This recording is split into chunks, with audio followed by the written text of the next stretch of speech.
In the 1920s, a new kind of worker emerged in American factories. Young women hired to paint the faces of watches and clocks with a luminous, glowing substance. They were called the Radium Girls. Radium had been discovered just decades earlier by Marie Curie. To the world, it seemed miraculous, a substance that glowed in the dark, a symbol of the future. The United States Radium Corporation hired hundreds of these women, many of them teenagers, to carefully paint watch dials with radium-laced paint. Their supervisors told them the paint was perfectly safe. Some managers even claimed that swallowing small amounts of radium was good for one's health. The women were taught a technique called lip-dip paint. They would shape their fine brushes with their lips before dipping them into the radium paint. Day after day, they swallowed trace amounts of radium. Their hair glowed, their skin shimmered. They left work each evening sparkling like living stars, and many found it glamorous.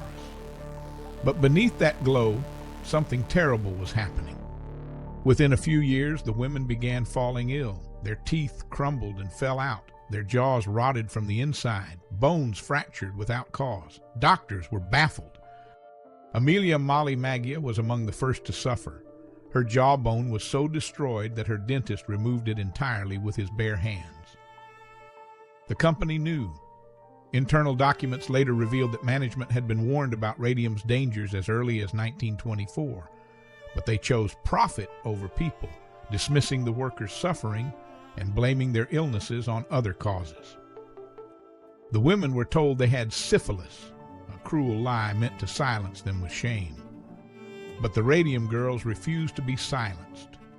A group of 5 women, Grace Fryer, Edna Hussman, Katherine Schaub, Quinta McDonald, and Albina Larice, decided to fight back. Too ill to hold a pen, Grace Fryer signed legal documents with a specially built brace on her arm. Their lawsuit against the United States Radium Corporation became one of the most important legal battles in American history. The case drew national attention. Newspapers followed every development. The public was outraged. In 1928, the women reached a settlement.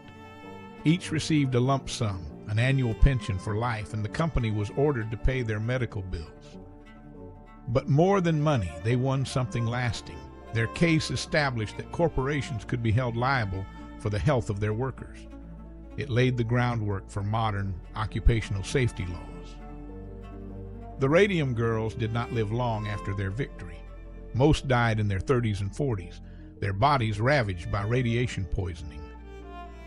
But their courage changed the world.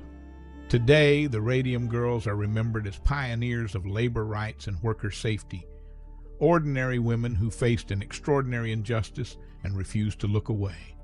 Their glow, it turned out, was never from the radium. It was from something far more powerful. It was the light of justice.